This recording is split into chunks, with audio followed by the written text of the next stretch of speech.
शहर से थोड़ी दूर एक खूबसूरत सा कस्बा था, सूरजपुर। नाम की तरह ही सूरजपुर सुबह की सुनहरी धूप में सुंदर तस्वीर जैसा दिखाई देता था।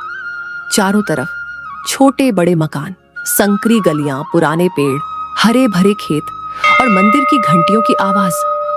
लेकिन इस कस्बे में दो ऐसी दुनिया थीं जिनके बीच जमीन आसमान का अंतर था। एक तरफ आलीशान मकान, ऊंची दीवारें, सुंदर बगीचे और महंगी गाड़ियां थीं। दूसरी तरफ कस्बे के आखिरी छोर पर गरीब परिवारों की छोटी सी बस्ती थी। उसी बस्ती में मिट्टी और ईंटों से बना एक छोटा सा घर था, जिसकी दीवारों पर दरारें थीं और पुरानी छत से बरसात में पानी टपकता था। वहीं रहती थी सुमन, लगभग 20 साल की मेहनती, समझदार और बेहद दयालु लड़की।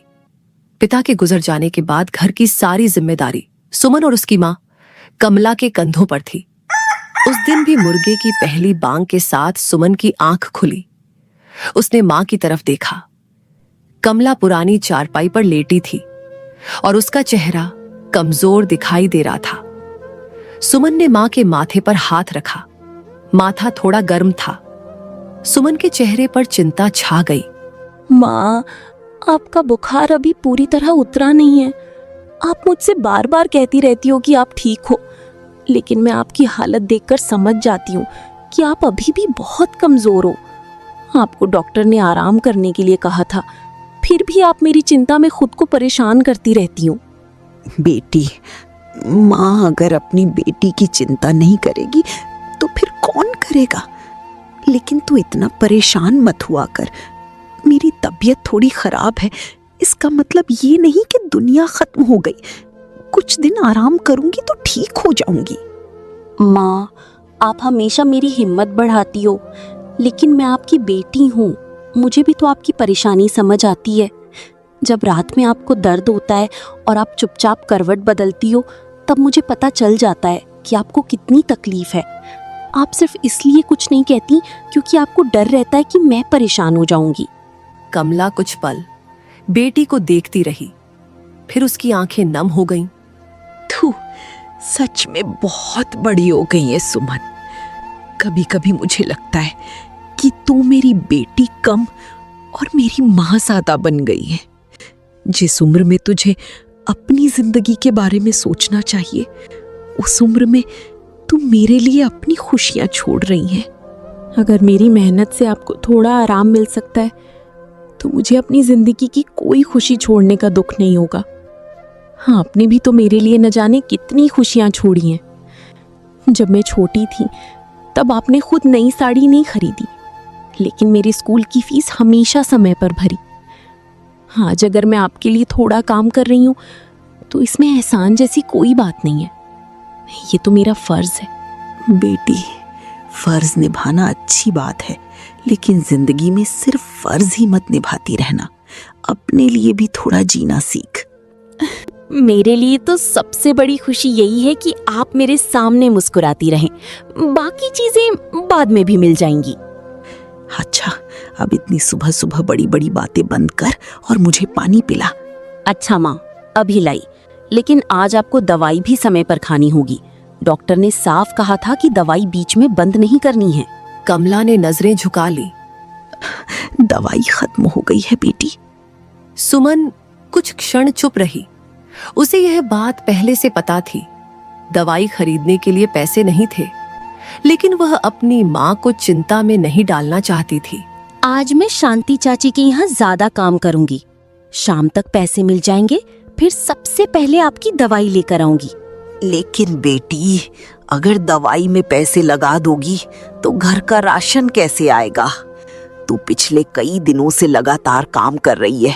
अपने शरीर को भी थोड़ा आराम दे। राशन 2 दिन बाद भी आ सकता है माँ, लेकिन दवाई समय पर लेना जरूरी है। और फिर मैं इतनी कमजोर भी नहीं हूँ। देखिए, अभी भी आपके सामने खड़ी हूँ और बिल्कुल ठीक हूँ। कमला ने बेटी को गौर से देखा, फिर धीरे से बोली, सुमन, गरीबी इंसान से बहुत कुछ छीन लेती है। कभी अच्छे कपड़े, कभी अच्छा खाना, कभी आराम और कभी अपनी पसंद की जिंदगी। लेकिन एक चीज ऐसी है जिसे गरीबी से कभी हारने मत देना। क्या माँ? अपना अच्छा दिल। सुमन चुपचाप माँ की तरफ देखने लगी। कमला आगे बोली, पैसा हो या ना हो, अगर इंसान के अंदर दूसरों के लिए दया और प्यार है तो वो कभी सच में गरीब नहीं होता। याद रखना बेटी, असली अमीरी उस घर में नहीं होती जहां बहुत सारा पैसा रखा हो। असली अमीरी उस दिल में होती है जहां किसी दूसरे के दुख को देखकर मदद करने की इच्छा पैदा हो। माँ, आपने मुझे जिंदगी में बहुत कुछ नहीं दिया, लेकिन आपने जो संस्कार दिए हैं उनसे ज्यादा कीमती चीज शायद दुनिया में कोई नहीं है। मैं वादा करती हूँ कि चाहे मेरी जिंदगी कितनी भी मुश्किल क्यों ना हो जाए, मैं अपना दिल कभी छोटा नहीं होने दूंगी। कमला ने बेटी को गले लगा लिया। कुछ देर बाद सुमन काम के लिए तैयार होने लगी। उसने अपना पुराना लेकिन साफ सलवार सूट पहना, बालों को ठीक किया, एक छोटी सी कपड़े की थैली उठाई और घर से बाहर निकलने लगी। दरवाजे पर पहुंचकर उसने पीछे मुड़कर देखी। माँ, मैं जल्दी वापस आऊंगी। आज जब तक मैं नहीं आती ज्यादा काम मत करना। और हाँ, अगर तबीयत ज्यादा खराब लगे तो पड़ोस वाली चाची को बुला लेना। मेरी चिंता मत करना। तू भी अपना ध्यान रखना बेटी, और रास्ते में कुछ खा लेना, सिर्फ चाय पीकर काम मत करना। अच्छा माँ, आज आपकी सारी बातें मानूंगी। वह घर से निकल गई। सुमन सड़क के किनारे से चलती हुई एक छोटी सी दुकान के सामने पहुंची। दुकान के बाहर बोर्ड लगा था, शांति सिलाई सेंटर। दुकान की मालकिन शांति 40-45 साल की मेहनती महिला थी। सुमन पिछले कई महीनों से उसके यहाँ सिलाई और कपड़ों की कढ़ाई का काम करती थी। सुमन जैसे ही दुकान के पास पहुंची, पीछे से अचानक किसी ने पुकारा, सुमन। आवाज सुनते ही सुमन रुक गई। उसने पीछे मुड़कर देखा। सड़क के किनारे एक चमचमाती सफेद कार आकर रुकी थी। कार का दरवाजा खुला। अंदर से एक खूबसूरत लड़की बाहर निकली। उसने हल्के गुलाबी रंग का महंगा सूट पहना हुआ था। वह लड़की दौड़कर सुमन के पास आई और उसे गले लगा लिया। वह थी मीरा, सुमन की सबसे अच्छी दोस्त। दोनों की जिंदगी में जमीन आसमान का फर्क था, लेकिन उनकी दोस्ती में कभी वह फर्क दिखाई नहीं देता था। सुमन, मैं कब से तुम्हें ढूंढ रही थी। मैं तुम्हारे घर जा रही थी, लेकिन रास्ते में तुम दिखाई दे गई। तुम हर दिन इतनी सुबह घर से निकल जाती हो कि अगर मैं थोड़ी देर कर दूं तो तुमसे मिलना मुश्किल हो जाता है। तुम्हें पता है ना मीरा, मेरे घर से यहाँ तक आने में ज्यादा समय नहीं लगता, लेकिन तुम्हारे लिए हमारी मोहल्ले की गलियां किसी भूल भुलैया से कम नहीं है। पिछली बार तुम गलत गली में चली गई थी और आधे घंटे तक मुझे फोन करती रही थी। वो मेरी गलती नहीं थी। तुम्हारे मोहल्ले में हर गली एक जैसी दिखती है। और तुम्हारे बड़े बड़े मकानों के बीच रास्ता भूल जाना आसान है क्या?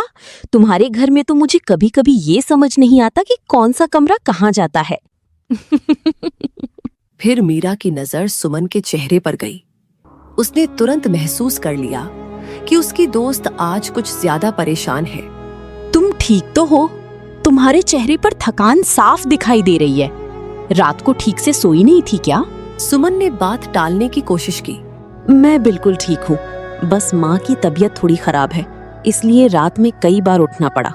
तुमने मुझे बताया क्यों नहीं? अगर उनकी तबीयत फिर से खराब हो गई है तो उन्हें डॉक्टर के पास ले चलते हैं, और अगर दवाई के पैसे की जरूरत है तो उसके लिए तुम मुझसे छिपाओगी नहीं। मीरा, माँ की दवाई खत्म हो गई है। आज काम करके पैसे मिलेंगे तो खरीद लूंगी। मीरा ने तुरंत अपना पर्स खोली। उसने कुछ पैसे सुमन की तरफ बढ़ा दिए। सुमन ने पैसे देखे, लेकिन हाथ आगे नहीं बढ़ाई। नहीं मीरा। नहीं क्यों? तुम जानती हो कि मैं तुम्हारी मदद दिल से करना चाहती हूँ। मुझे पता है, और शायद इसी वजह से मैं तुम्हारे पैसे नहीं लेना चाहती। दोस्ती में मदद जरूर होनी चाहिए, लेकिन मैं हर मुश्किल के समय तुम्हारे सामने हाथ फैलाना नहीं चाहती। मैं मेहनत करके अपनी माँ की दवाई खरीदना चाहती हूँ। इससे मुझे संतोष मिलेगा कि मैंने अपनी जिम्मेदारी खुद निभाई। तुम्हारी यही आदत मुझे बिल्कुल पसंद नहीं है। तुम अपनी परेशानी किसी के साथ बांटना ही नहीं चाहती। अगर मैं तुम्हारी दोस्त हूँ तो तुम्हारी खुशी में ही नहीं, तुम्हारी परेशानी में भी मेरे साथ होने का अधिकार है। तुम्हारी बात सही है, लेकिन दोस्ती का मतलब ये भी तो है कि एक दोस्त दूसरे की मजबूरी को समझे। मैं पैसे नहीं लूंगी, लेकिन अगर तुम सच में मेरी मदद करना चाहती हो तो आज शाम मेरे साथ माँ से मिलने चलना। उन्हें तुम्हारा साथ देखकर बहुत खुशी होगी। ठीक है, पैसे नहीं दूंगी, लेकिन शाम को तुम्हारे घर जरूर आऊंगी। और अगर तुम्हारी माँ ने मुझे देखते ही तुम्हारी शिकायत कर दी कि तुम खाना नहीं खाती, तो मैं तुम्हारा साथ बिल्कुल नहीं दूंगी। माँ तुम्हें मेरी सारी शिकायतें बताएंगी, ये तो मुझे पहले से पता है। मीरा ने सुमन को देखा। उसके मन में एक सवाल था। सुमन, क्या तुमने कभी सोचा है कि अगर तुम्हारी जिंदगी में गरीबी ना होती तो तुम क्या करती? सुमन कुछ पल सोचने लगी। शायद मैं पढ़ाई आगे जारी रखती, बच्चों को पढ़ाती या फिर सिलाई का अपना छोटा सा सेंटर खोलती। तुम्हें अपना सेंटर जरूर खोलना चाहिए, तुम में बहुत हुनर है। सपने देखना आसान है मीरा, लेकिन उन्हें पूरा करने के लिए पैसे भी चाहिए। हर सपना पैसे से पूरा नहीं होता, कभी कभी शुरुआत सिर्फ हिम्मत से होती है। और अगर तुम्हें कभी मौका मिला तो तुम जरूर आगे बढ़ना। और तुम? मैं? तुम्हारा सपना क्या है? मेरा सपना है कि मैं अपने पिता को गर्व महसूस कराऊं, लेकिन कभी कभी लगता है कि उनके पास इतना पैसा है कि मुझे समझ ही नहीं आता कि असली खुशी किस चीज में है। इसके आगे क्या होने वाला है, यह जानने के लिए हमारा अगला एपिसोड देखना ना भूले। और अभी तक आपने हमारे चैनल को सब्सक्राइब नहीं किया है तो जल्दी से सब्सक्राइब करके बेल आइकन दबा दीजिए। और इस वीडियो को लाइक, शेयर, कमेंट करना ना भूले। जल्द ही मिलेंगे अगले एपिसोड के साथ।